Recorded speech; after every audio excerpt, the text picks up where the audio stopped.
POV, let's make some yam and sweet potato porridge. Like and follow me for more stories. You will love it.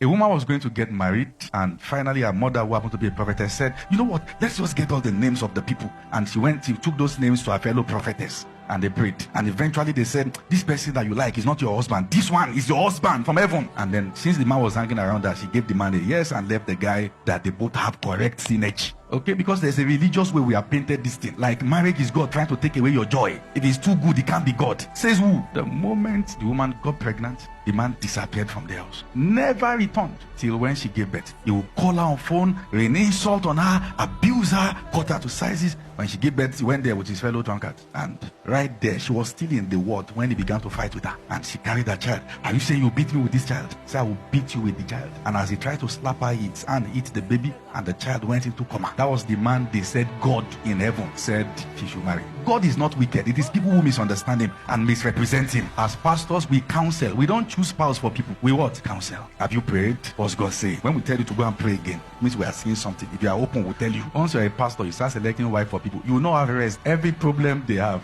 the woman you gave me, the wife you recommended. Even God that brought Eve to Adam. Adam said, the woman you gave me. Even God chopped blaming. Who am I? Okay, you too pray. So prophet will not be the one selecting your husbands for you. Pray. It takes false Christians to raise false prophets because of spiritual laziness. That's the idea.